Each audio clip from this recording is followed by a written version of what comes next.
Sa poder ninyo yung cash katakot-takot. At saka bakit cash? Di ba either fund transfer or cheque? Bakit cash yung dinadala sa tambayan? Bakit cash yung dinadala sa office mo? Now, another point. When was the last time that Sims or Miss Sally Santos delivered and how much? Mga May po, 2025. Hindi ko po alam yung eksaktong date. Repress kita, March. March po, Magkano? Pasensya na po. Magkano? Um, More or less. Estimate baka mga 100 million po. Miss Santos, magkano? Ang dineliver mo nung March 24, 2025.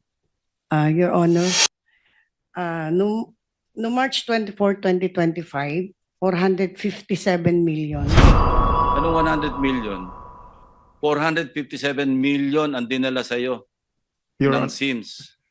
Your Honor, yun nga po Will you keep lying? When you will stop lying? Hindi po, Your Honor. Ang lakas yung magsugal eh.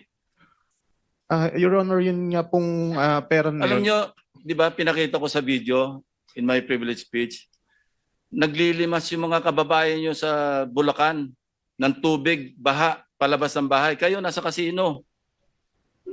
Hindi ba kayo nakukonsensya niya? Wala ba kayong, are you really beyond redemption? Nandito na tayo, andyan ka na, deny ka pa rin ng deny, 457 billion. Aside from that, ilan pa yung deliveries mo sa kanya?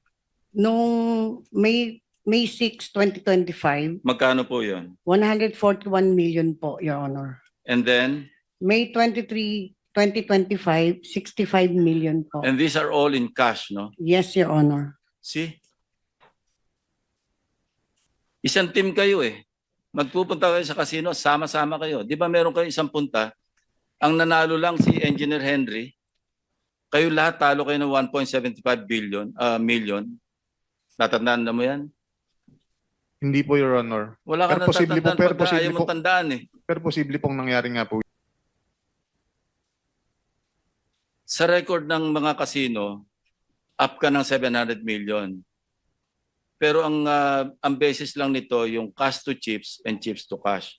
So naglo-launder ka ba? Hindi po, Your Honor. So panalo mo talaga yung 700 million?